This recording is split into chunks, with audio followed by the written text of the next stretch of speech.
जय श्री कृष्ण। आपका मेरे चैनल में स्वागत है।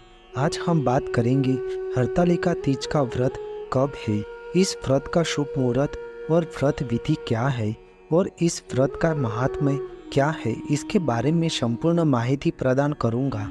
भगवान शिव और माता पार्वती को समर्पित ऐसा हरतालिका तीज का व्रत सुहागिन महिलाओं के लिए बेहद खास होता है।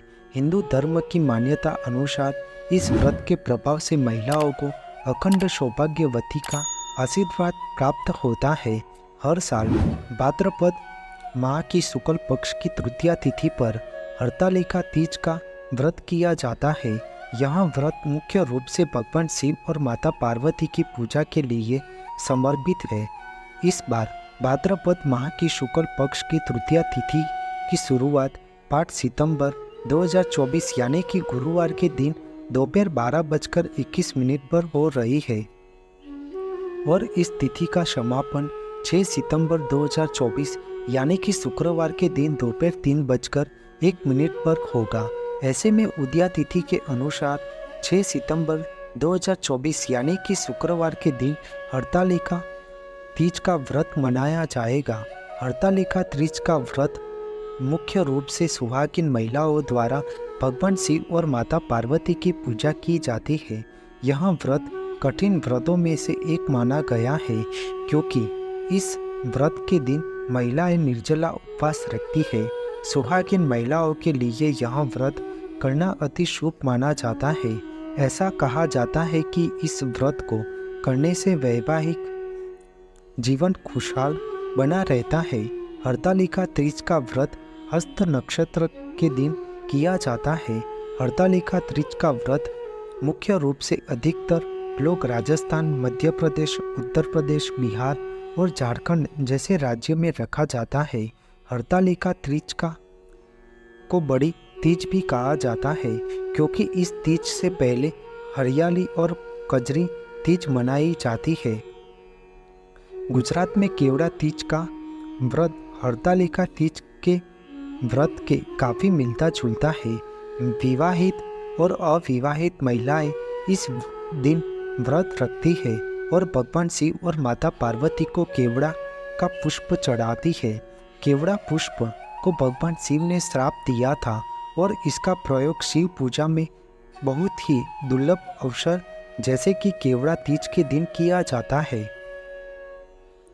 यह व्रत अविवाहित कन्या अच्छे पति की कामना पूर्ति और सुहागिन महिलाएं अपने पति की लंबी आयु एवं अखंड सौभाग्यवती के लिए रखती है। हरतालिका तीज व्रत की पूजा विधि का शुभ मुहूर्त सुबह 6:02 से सुबह 8:33 तक किया जाएगा। अगर किसी कारणवश सुबह पूजा कर पाना संभव नहीं है तो प्रदोष काल में भी भगवान शिव और माता पार्वती की पूजा कर सकते हैं।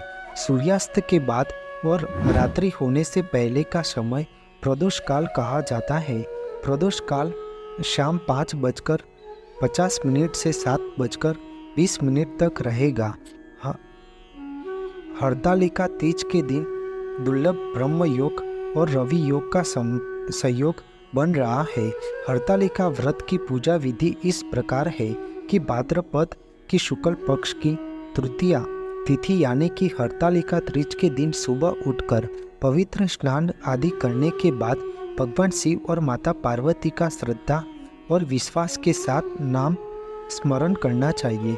उसके बाद व्रत का संकल्प करके पूरे दिन निर्जला व्रत रखना चाहिए।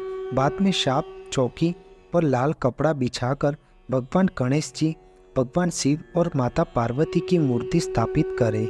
यदि मूर्ति उपलब्ध नहीं है तो शिव परिवार की तस्वीर भी स्थापित कर सकते हैं।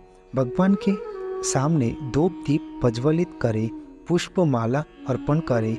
बाद में भगवान गणेश जी को दूर्वा अर्पित करके तिलक करना चाहिए। बाद में भगवान शिव को फूल, बेलपत्र और शमी पत्र अर्पित करें और माता पार्वती को सुहागिन का श्रृंगार अर्पित करना चाहिए। सभी देवी देवताओं को वस्त्र अर्पित करने के बाद हरतालिका तीज का व्रत की कथा वार्ता का श्रवण करना या पढ़ना चाहिए।